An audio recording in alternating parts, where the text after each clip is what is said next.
కేసీఆర్ దేవుడు, ఆయన చుట్టూ దెయ్యాలున్నారు. వారి వల్ల పార్టీకి నష్టం జరుగుతోంది. నేడు 2 వారాల క్రితం మా పార్టీ నాయకుడికి లేఖ రాసిన మాట వాస్తవం. ఆ లేఖ బయటకు లీక్ కావడం బాధాకరం. కేసీఆర్ కుమార్తె రాసిన లేఖని లీక్ అయితే ఇక పార్టీలోని సామాన్యుల పరిస్థితి ఏంటి? దీనిపై చర్చ జరగాలి అని బీఆర్ఎస్ ఎమ్మెల్సీ, ఆ పార్టీ అధినేత కేసీఆర్ కూతురు కల్వకుంట్ల కవిత సంచలన వ్యాఖ్యలు చేశారు. ఆమె కేసీఆర్కు రాసిన లేఖ 2 రోజుల క్రితం బహిర్గతం కావడం రాష్ట్రంలో సంచలనంగా మారిన సంగతి తెలిసిందే. ఈ లేఖపై బీఆర్ఎస్ పార్టీ అగ్ర నాయకులు మౌనంగా ఉన్న బీజేపీ, కాంగ్రెస్ పార్టీ నాయకులు రకరకాల వ్యాఖ్యానాలు చేశారు. లేఖ లీక్ అవ్వకముందు కవిత తన కుమారుడి గ్రాడ్యుయేషన్ ఉత్సవం కోసం అమెరికా వెళ్లారు. శుక్రవారం రాత్రి తిరిగి వచ్చిన ఆమె శంషాబాద్ విమానాశ్రయంలో మీడియాతో మాట్లాడారు. పార్టీలో కింది నుంచి పై స్థాయి నాయకుల వరకు వ్యక్తం చేస్తున్న అభిప్రాయాలనే తాను రాసిన లేఖలో ప్రస్తావించినట్లు స్పష్టం చేశారు.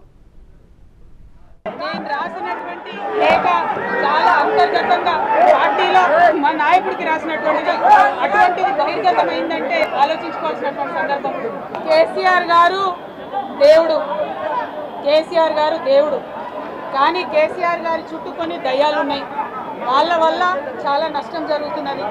పార్టీలో ఉండేటటువంటి నేను కేసీఆర్ గారి కూతుర్ని, అంతరంగికంగా నేను రాసినటువంటి లేఖనే బయటికి వచ్చిందంటే మరి ఇతర సామాన్యుల సంగతి, ఇతరుల పరిస్థితి ఏంటి పార్టీలో అన్నది ఇవాళ చర్చ జరగాల్సినటువంటి అవసరం ఉన్నది. దానికోసమే ఇవాళ నేను మీతో మాట్లాడుతూ ఉన్నది. తప్పితే రెగ్యులర్గా నేను ఇచ్చిన ఫీడ్బ్యాక్ అందులో స్పెషల్ ఏం లేదు. ఏ మీటింగ్ అయినా ఏదైనా కూడా నేను సార్కి ఇస్తానే ఉంటాను. కానీ ఈసారి ప్రత్యేకించి బయటికి రావడం అన్నది నేను బాధాకరంగానే ఉన్నది. అయితే ఈ లేఖ, ఈ విషయం అంతా చూసుకొని కాంగ్రెస్, బీజేపీ పార్టీలు బాగా సమరపడుతున్నట్టున్నాయి.